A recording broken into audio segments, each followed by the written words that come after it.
"The house is no longer in your name, Mrs. Maggie." I heard those words while my house keys were still resting neatly in the palm of my hand. It wasn't a court order, and it wasn't the police showing up at my door. It was just a woman's voice on the phone, polite in a way that felt almost cruel. And 36 years of my life collapsed in less than 10 seconds. "My name is Maggie Whitmore. I'm 65 years old, a widow. My own son stole my house with a forged signature on a document I had never even seen, while I was still lying half-conscious in a hospital bed. If you think the worst pain comes from being betrayed by an enemy, then you have clearly never been betrayed by the child you once stayed up all night caring for whenever he had a fever. I was wrong about him. Terribly wrong. And this is the story of how I took everything back. No screaming, no begging. I took it back with the one thing my son miscalculated from the very beginning, the clear mind of the woman he had already decided was completely broken. Don't go anywhere, because this story isn't just mine. Standing on the porch, I watched the late afternoon sun drip like honey across the white fence and the old oak trees draped in moss. A couple of tourists walked by and smiled. I smiled back with a face so calm it startled even me. My muscles still did their job faithfully, hiding the wreckage inside. When I stepped into the house, everything looked untouched. The striped dish towel hanging from the oven handle, the fresh hydrangeas in the vase, the note on the refrigerator reminding me to call the pharmacy. My kitchen was still breathing in my rhythm, but somewhere inside a filing cabinet I had never seen, my name had already been erased. I sat down, opened the little notebook beside the phone, and forced my shaking hand to write down the cold details. Wren Holdings, LLC, file number, employee name, time of call. I understood that if I wanted to survive, my memory had to be sharper than my fear. The next morning, I went to an old law office near Monterey Square.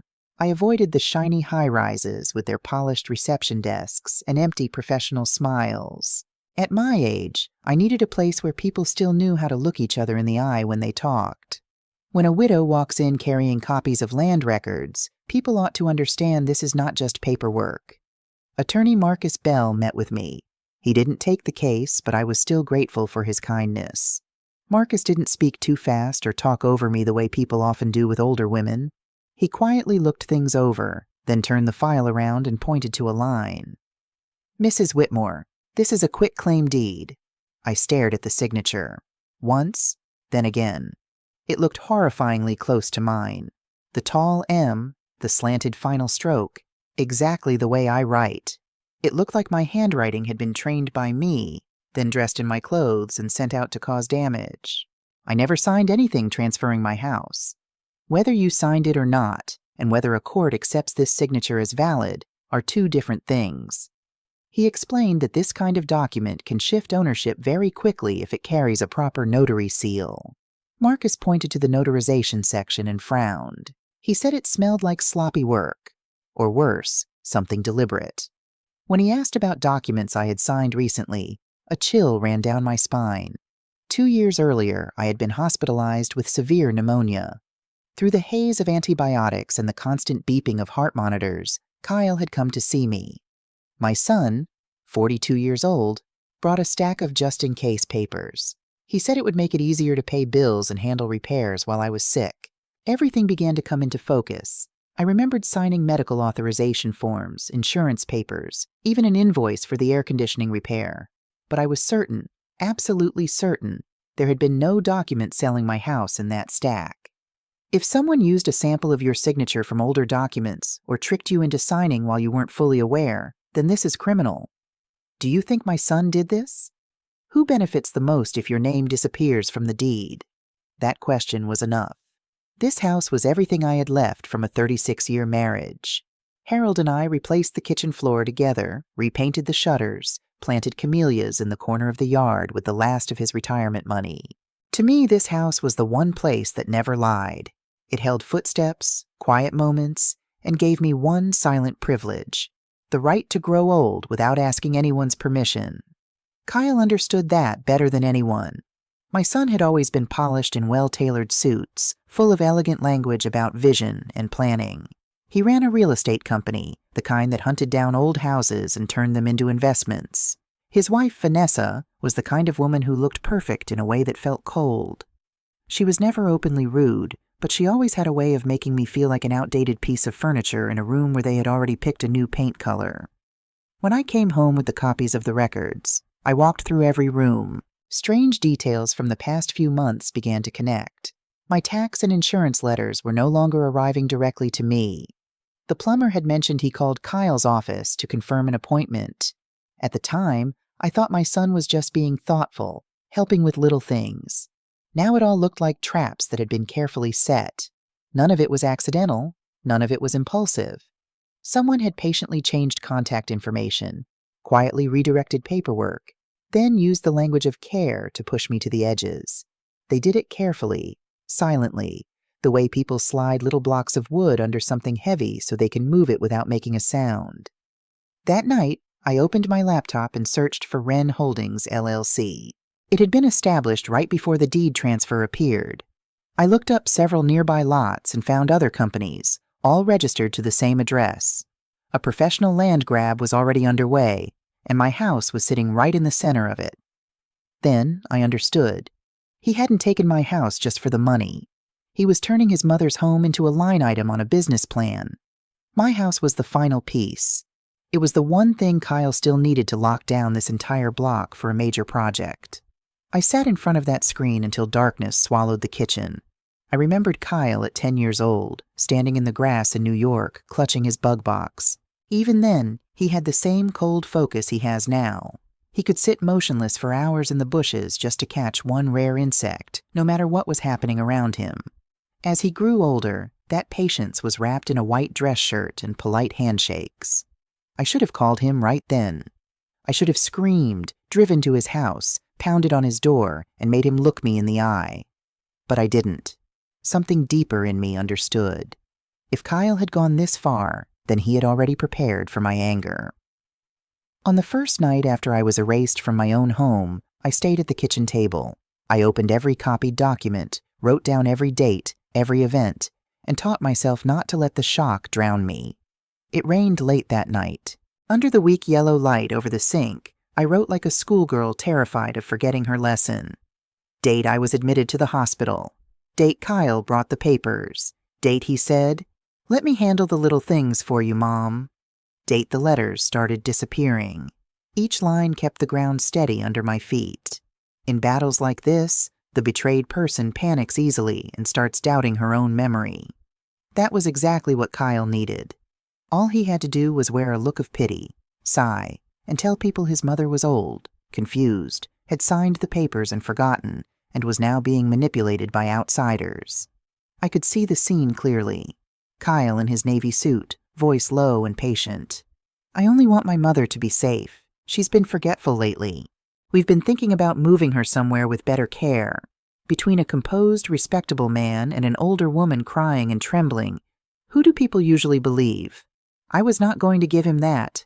Luckily, I still had money of my own, funds from my years in New York, and Harold's insurance policy, which Kyle had never touched. It wasn't enough to fight an army of lawyers, but it was enough to keep me from being cornered right away. All the years I had spent being careful ended up saving my life. 3 days later, Kyle called.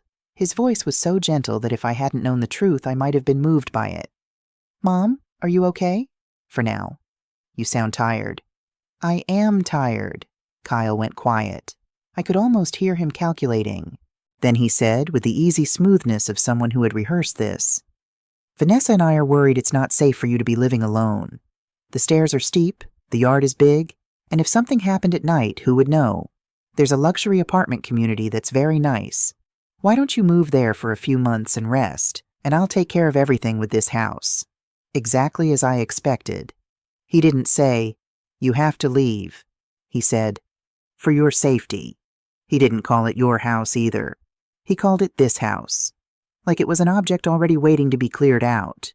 Every word was sugar-coated to sound like concern.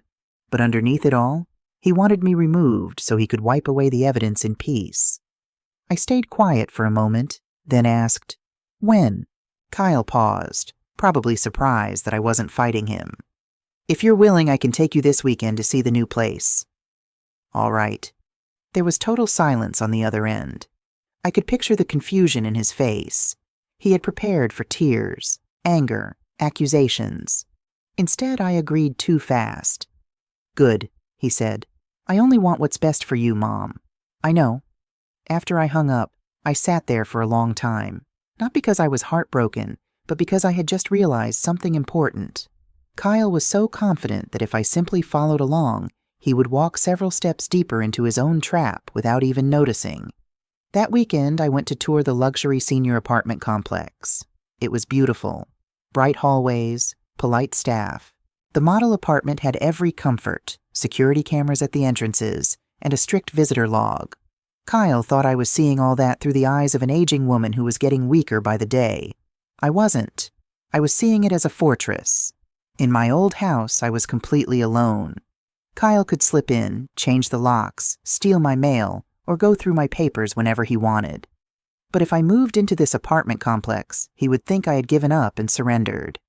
In truth, this was my trap. Here, every time he visited, every paper he tried to put in front of me, there would be cameras, witnesses, and written records. I needed that evidence to protect myself. So I agreed to rent an apartment. Kyle put a hand on my shoulder, tenderness pouring off him in a way that made my skin crawl. "You'll breathe easier here, Mom." Vanessa stood beside him, nodding with perfect restraint. I nodded too, and for the first time in my life, I learned how to play weak. "Are you angry for me yet? Then give me a like to help keep Maggie Whitmore strong for what's coming next." For the first few days, I followed the script perfectly, walking more slowly, speaking less, pretending now and then that I hadn't heard something so Kyle would have to repeat it. I turned myself into the version he wanted to see, a tired, confused mother, grateful for her children's arrangements. Those first days, I hid myself carefully. I moved slowly, spoke little, and sometimes pretended to be hard of hearing just to make Kyle repeat himself. I deliberately played the role of a tired old woman, forgetful and grateful for the way her children were taking care of things. That was where I met Charles Benton. He was 72, and he wore a thin sweater all the time, even when it wasn't cold. We met in the building's small library. I was flipping through my stack of papers when he asked if he could sit beside me. His eyes settled on the documents with a quiet, probing look, the kind of sharp glance only a professional gives, one that understands the problem without needing to pry. "Real estate trouble?" he asked. "It used to be mine," I said. It wasn't until the third time we met that I told him about Wren Holdings, the quitclaim deed, and how quickly my son had rushed to move me into this place. Charles listened, then folded his glasses shut. "I used to work in estate planning and asset management," he said. "I'm retired now, but there are 3 things you need to hear immediately." I looked at him and waited. "First, this is elder financial abuse." He said it as calmly as if he were reading a weather forecast, but the words financial abuse hit me harder than any comfort ever could. "Second, don't go looking for some lawyer who just knows how to type motions and send invoices. You need a hunter, someone with teeth in a courtroom, not someone who trims commas for money." I nodded. "Third, if your son still has access to any of your accounts, lock them down immediately. Yesterday would have been ideal. Today is your last chance." What Charles said didn't throw me into panic. It steadied me. The next morning, I went to see Alicia Grant, the attorney he recommended. Alicia did not look soft. She was sharp in every way, from the way she walked to the way her eyes scanned my documents. In her 40s, with her hair pinned back neatly, she gave me the unmistakable feeling of someone who did not see older women as people to be patronized. I told her everything. Alicia didn't offer sympathy or empty comfort. She asked precise questions, one after another. "Did your son ever have authorization over any of your accounts? What do your medical records say about your cognitive condition at the time? Was anyone present when the papers were signed in the hospital?" Every answer I gave was either written down or circled on her timeline. Finally, Alicia folded her hands on the desk. "Mrs. Whitmore, this is a serious case of asset theft, but if we want to win, we cannot act like a betrayed victim. We have to act like someone hunting evidence." There was something strange and powerful about hearing the word "we." That same afternoon, Alicia helped me move my money into a new account Kyle could not access. We revoked old access permissions and updated all the contact information. She also sent preservation letters to the notary office and the related parties. Alicia explained it simply. I want to stop any chance of documents disappearing. I asked whether I should call Kyle and threaten to sue him. Alicia looked at me sharply. Absolutely not.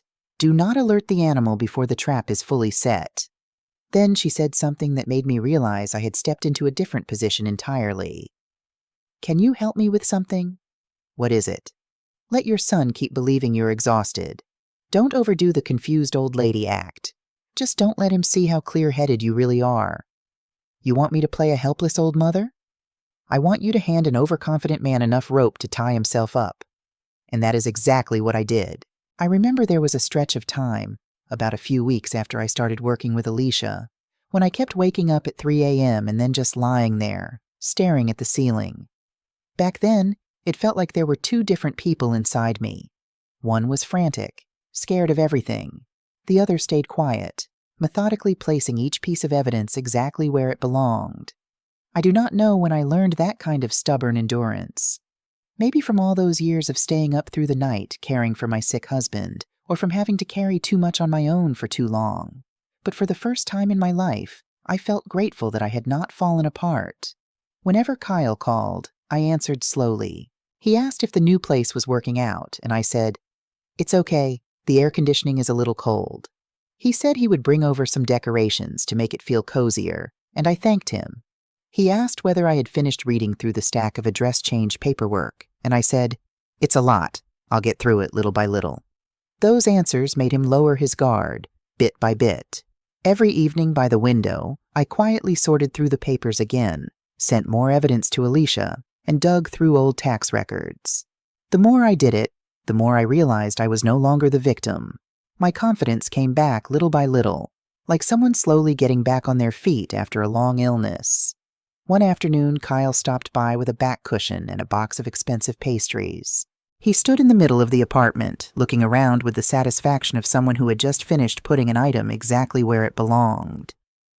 "You like it better here, don't you, Mom? It's quiet." "Exactly. That's what I told you. Only here can you really get some proper rest." I looked at him. Light gray suit, shirt cuffs showing just right. That clean, expensive cologne. His phone kept vibrating, but he turned it face down on the table, acting like he was giving his mother his full attention. Anybody looking in would have seen the perfect son. "Are you very busy?" "Work's been overwhelming lately, Mom," he said. "But don't worry, everything's already taken care of." Everything's already taken care of. I nodded, pretending I did not notice anything unusual. The second he left, I opened my notebook and wrote down those exact words. That was when I truly understood this cruel little truth. People usually expose themselves through the very words they think are the most harmless. It took Alicia nearly 3 weeks to peel back the layers behind the name Wren Holdings. She did not go too deep into the technical side, and I did not need to understand all the legal terms to recognize one truth. My son had not acted on impulse. He had been planning this for a very long time. The properties around my house had all been quietly bought up through different companies. Different names, different incorporation dates, but all of them led back to the same address, the same few signature authorities, and the same point of contact. Wren Holdings was just one mask in an entire collection of masks Kyle had built. My house was the final piece he needed to close out a lucrative project right beside the historic district. "Your son is not some small-time broker," Alicia said. "He works very clean." "How clean?" "Clean enough to make everything look like a natural process. He needed to turn you into the last obstacle, to make it seem irrational for you to hold on to the house when everything around it had already fallen into place." I sat there in silence, staring at the new timeline Alicia's team had built.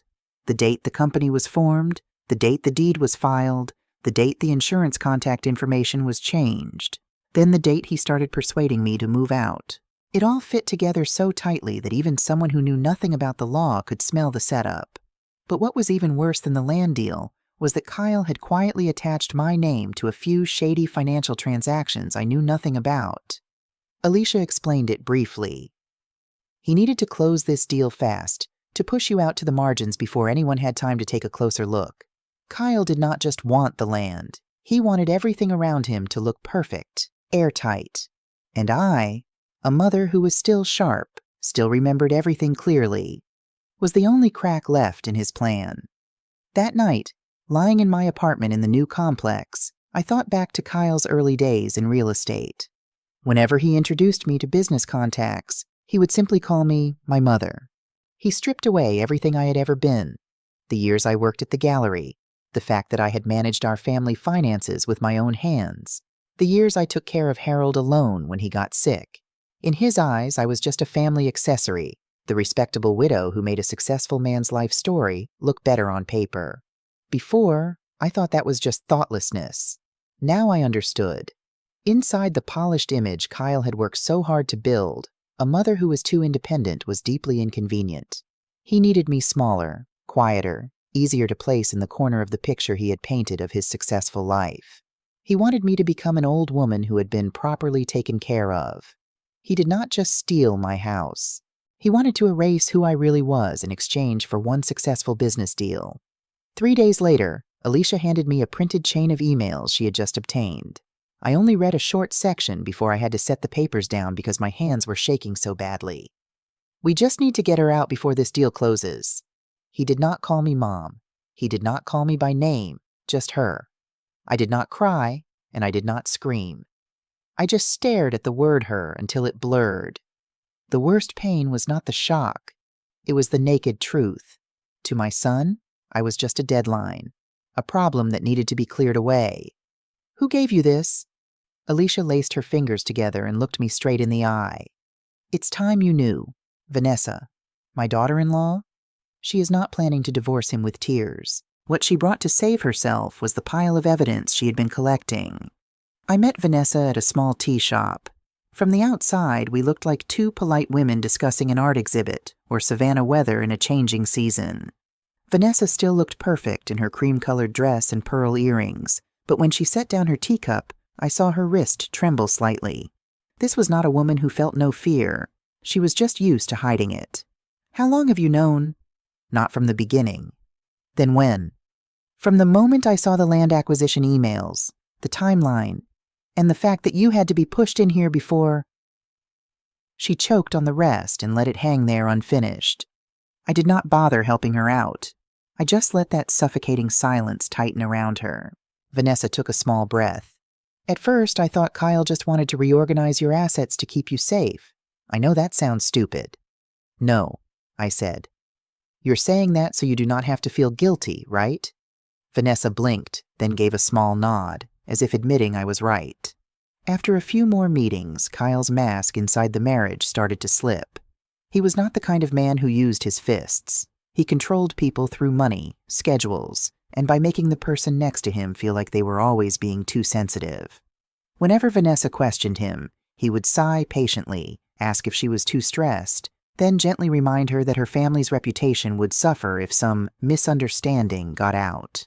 He had leverage on everything, making the cost of going against him feel unbearably high. "Why have you not left him yet?" Vanessa stirred her spoon through the tea for no reason. "Because Kyle controls all my finances. Because my family is more afraid of scandal than death. If I file for divorce right now, they'll cut me out of the inheritance. I need time to copy the data, find a lawyer, and prepare a way out. And also because I stayed silent for too long, and now I'm ashamed." That was the most honest thing Vanessa said. There was no movie scene of two women hugging and crying, and I did not forgive her. I simply gave her a choice. "If you do not want to go down with him, then give everything you have to my lawyer. I do not need your story. I need documents." And Vanessa did. That was how Alicia started receiving everything. Internal emails, meeting calendars, scanned documents, even secret recordings. The most disgusting thing of all was a file full of photographed handwriting samples practicing my signature, like someone learning to draw it well enough to copy. One afternoon, Alicia handed me a set of headphones. "Do you want to hear this one?" Kyle's voice came through, faint and distant. "She doesn't need to know the details. She just needs to stay quiet. She's your mother. And I'm taking care of everything, aren't I?" I took off the headphones and set them on the table. I was not shocked anymore. It was just one more cut confirming the truth. Vanessa still was not ready to step forward publicly as a witness, and I did not blame her. A woman who has lived too long under someone else's control always needs time before she can step into the light, but she agreed to testify in the civil case if she was guaranteed safety. Now I did not just have a feeling, I had evidence. Now I finally had enough evidence in my hands. If you are still here listening to me this far into the story, leave the word key in the comments. And if you think there is someone out there who could use a little more strength right now, do not hesitate to send this story to them. Alicia forbade me from making noise about it. If you speak up right now, he'll turn it around and say you're confused, delusional, or emotionally unstable. Don't raise your voice. Just let him wonder when the trap is going to slam shut. It sounded ruthless, but she was right. So we quietly gathered the files, examined every transaction, and blocked off every path for evidence to disappear. At the same time, I called Daniel, an old investigative reporter in New York. I did not complain to him like, "My son stole my house." I just handed him the numbers that spoke for themselves, the dates the companies were formed, the suspicious land-buying milestones, and the murky names hiding behind the paperwork. Daniel replied 2 days later, "There's a smell here. Give me a week." Exactly 1 week later, a short article appeared in a local news outlet. It did not name me, and it did not accuse Kyle directly. It simply raised questions about a shady land assembly deal near the Preservation District. The piece was extremely careful, but it was enough to make investors start feeling uneasy. Savannah is a small place. The story spread fast. I knew it was starting to sink in when Kyle called. His voice was syrup sweet. "Has anyone unusual been asking you questions about the house lately, Mom? I'm not sure what you mean. I mean, has any reporter or lawyer contacted you? It's awfully muggy today, isn't it? Mom, I just changed my allergy medicine. My head's been buzzing."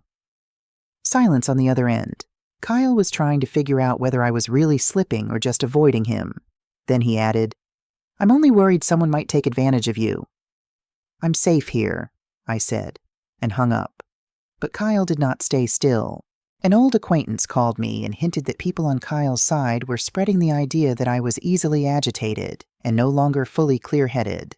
One attorney tied to the deal even floated the idea of requesting a psychiatric evaluation to clarify my decision-making capacity. That was the ugliest move of all. He did not just want to steal my house. He wanted to turn me into a confused old woman and make me prove that I was still in my right mind. Alicia moved even faster than my anger.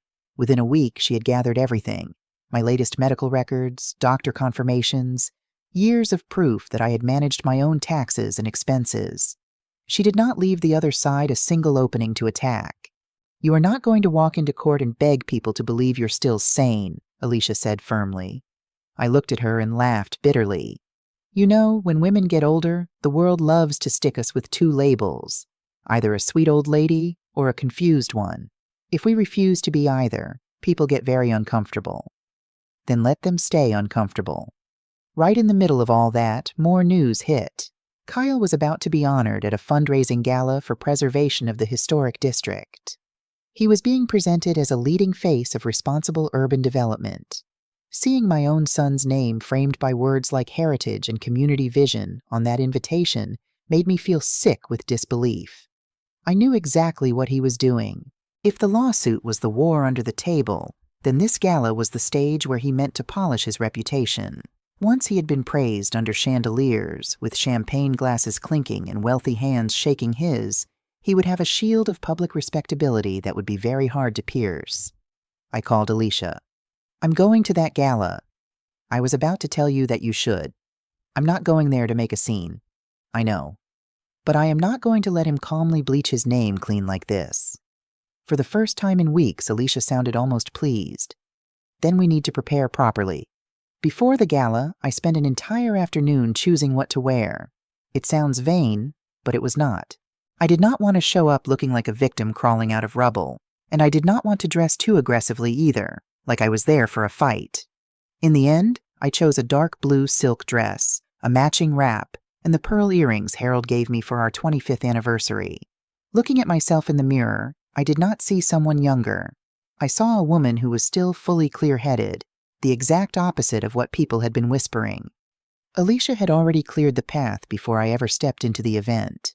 A concise but hard-hitting file had been discreetly sent to the organizers, not as a threat, but so they would understand this. If they still chose to honor Kyle while he was entangled in a scandal involving the exploitation of an elderly person's assets, they would not be able to pretend innocence later. The gala was held in a magnificent old building, heavy with the scent of white flowers and wine. An acquaintance from the board stepped up and shook my hand, holding it a little longer than usual, the kind of social gesture people make when they have read the file and know the evening is not just a fundraiser anymore. Kyle saw me from across the room. He froze. It was the slightest pause. If I had not been his mother, no one else would have noticed. But I saw the nerve jump sharply in his face. Vanessa stood beside him, still beautiful and quiet as ever. But I could feel the difference. She was no longer standing in a posture that protected him. She was simply standing there, waiting for the exit route that had already been mapped out. Kyle walked over with a fake smile. "I'm so glad you made it, Mom." I had an invitation. "Of course you did." His eyes flicked around, trying to see who I had come with. I did not bother reassuring him. I just smiled gently. "You should get back to your evening."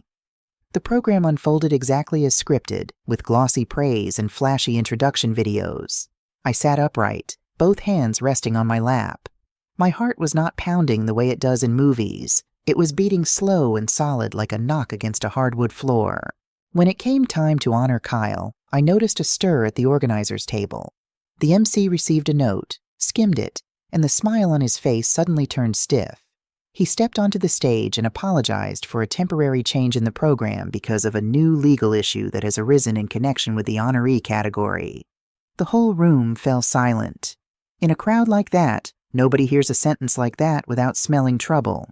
The clinking of silverware stopped. Heads began leaning toward each other in hushed conversation. Kyle stood near the stage, still holding on to his polished manners, but his face had gone pale, the look of a man watching everything slip out of his control. There was no cheap public shaming on the giant screen, and nobody shouted. Everything unfolded the way rich people handle a crisis, quietly, decisively, and coldly. A board member walked over to my table. "Mrs. Whitmore, would you please come with us to a private room for a brief discussion?" I stood up without the slightest tremor. I walked with the posture of someone taking control back. In the small meeting room, Alicia got straight to the point. She briefly laid out the forged documents, the irregular timeline, and the legal risk the organizers would be taking if they continued to honor Kyle. It took only a few minutes for the people in that room to understand this was no longer just groundless gossip. "Mrs. Whitmore, is there anything you would like to say?" Under the harsh white lights, Kyle stared at me. That look was no longer a son's. It was a threat. I looked him straight in the eye and answered calmly. "I did not come here to ruin the evening. I came because my name and my signature are being used to prop up a lie. I do not need any of you to decide who is right or wrong tonight.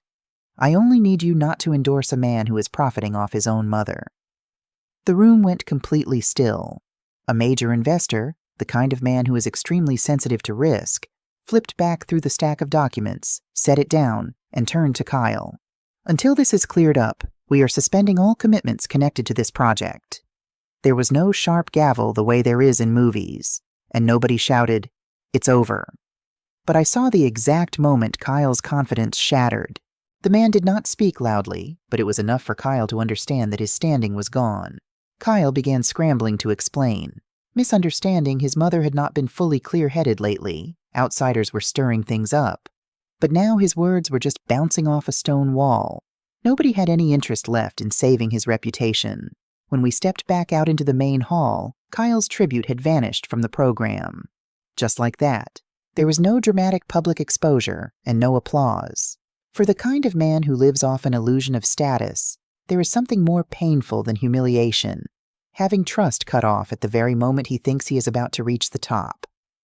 I left early. As I passed through the lobby, I could still hear the whispering behind me. The outdoor lights washed over the old brick columns, and the Savannah night was warm and damp. I stopped on the front steps for a moment and took one long breath. I had not chosen to expose him on stage. I had simply blocked his chance to bleach the name Kyle Whitmore clean before the whole city.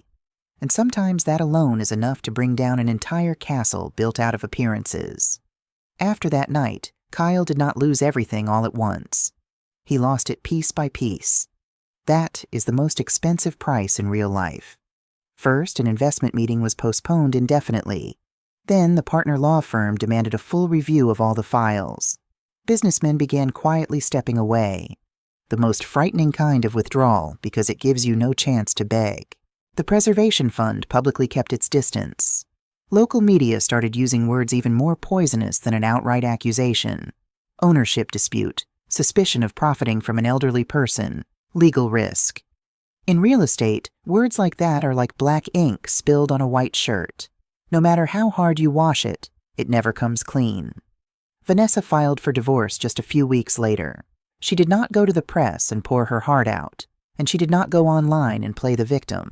She simply slipped quietly off a ship that was about to sink.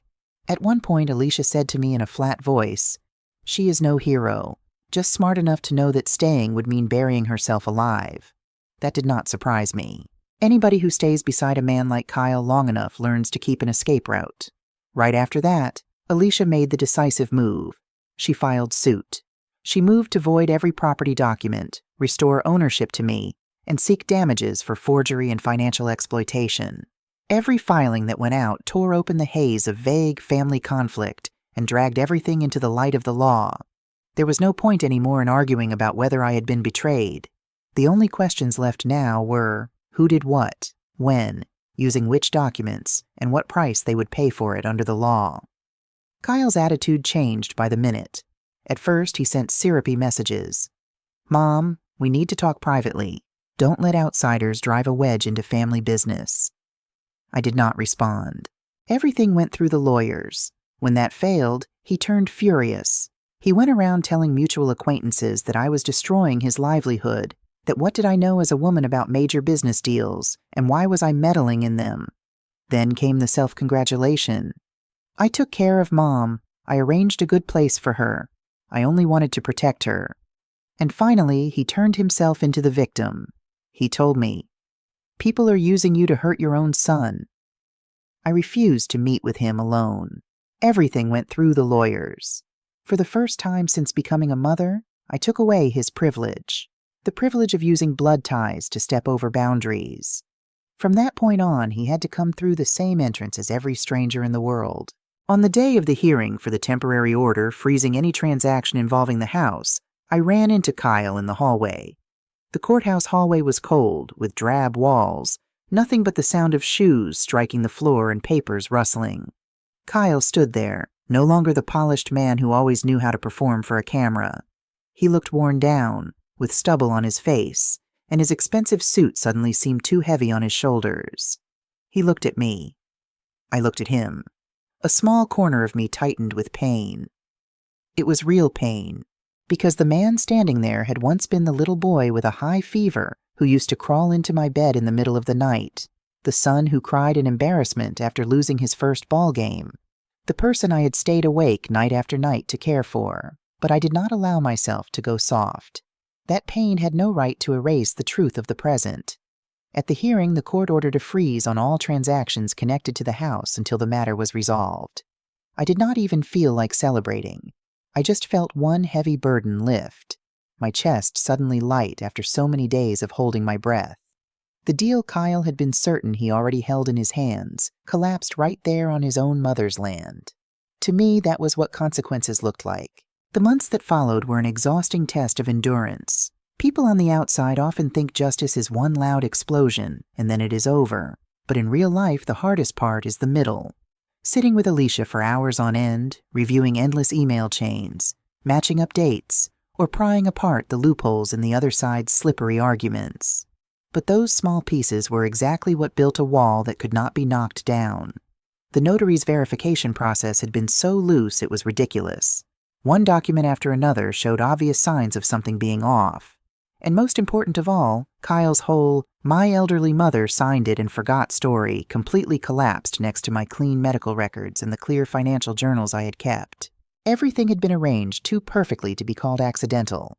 The day Alicia called to tell me we had won, I was out on the balcony watering a pot of basil. "It's all right now. Say that again. We won. The property documents are going to be voided. I looked at the drops of water gathering along the rim of the pot. A strange feeling rose in me. It was not overwhelming joy. It felt more like getting my own name back after someone else had been impersonating me for far too long. In the end, the forged documents were declared invalid. The house was officially returned to my name. Every financial mess Kyle had tried to tie to me was stripped away, too. Kyle did not go to prison right away the way things wrap up neatly in movies.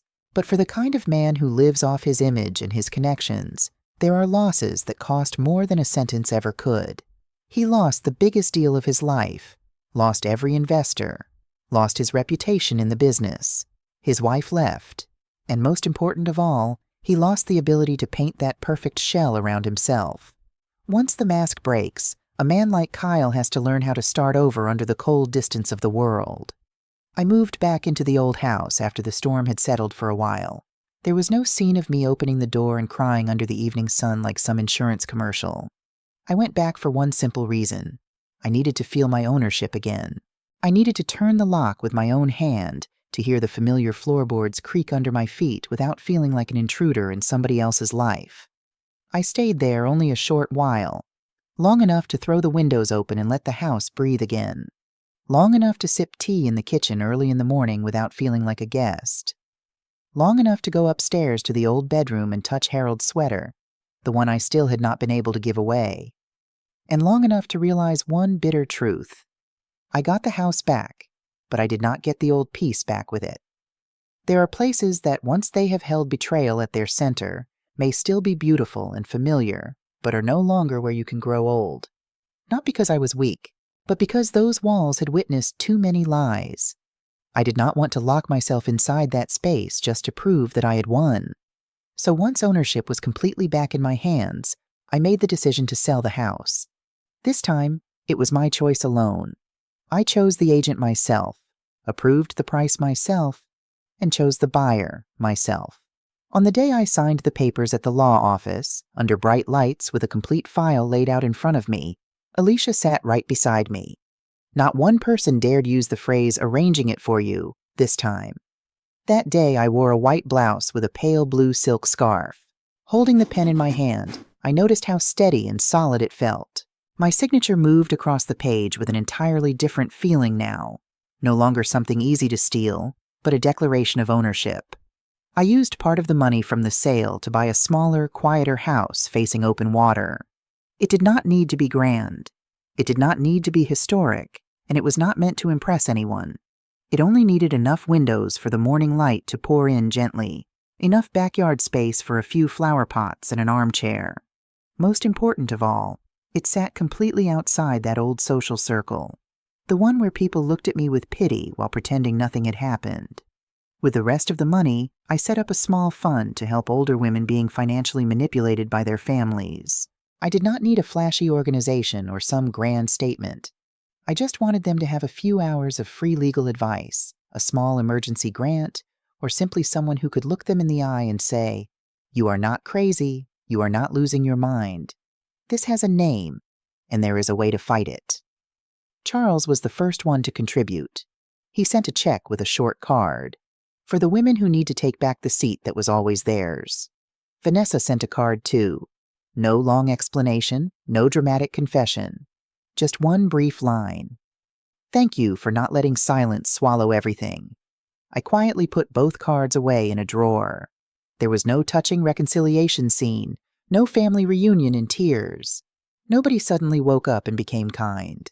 It was simply that the people involved no longer had to strain themselves pretending that nothing had happened. And in one lifetime, sometimes the truth being returned to its rightful place is already enough.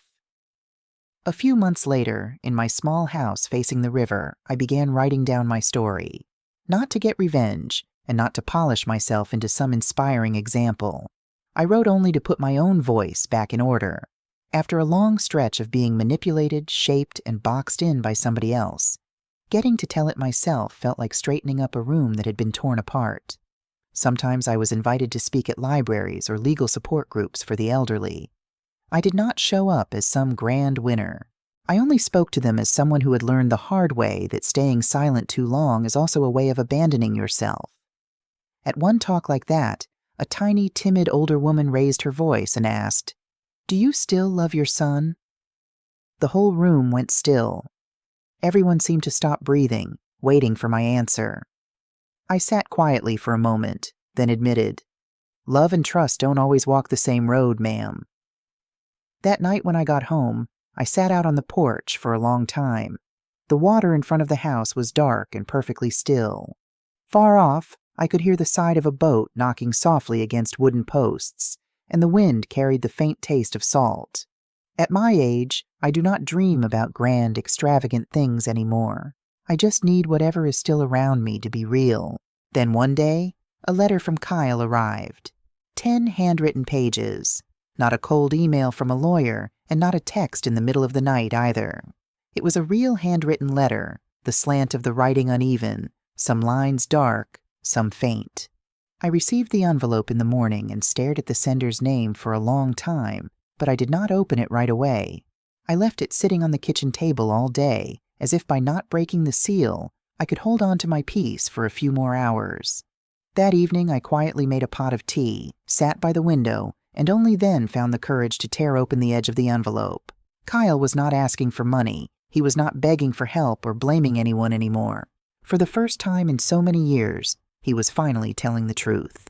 He wrote about the inferiority that had always driven him to climb at any cost, about the obsession that if he did not step on other people, he would be swallowed whole.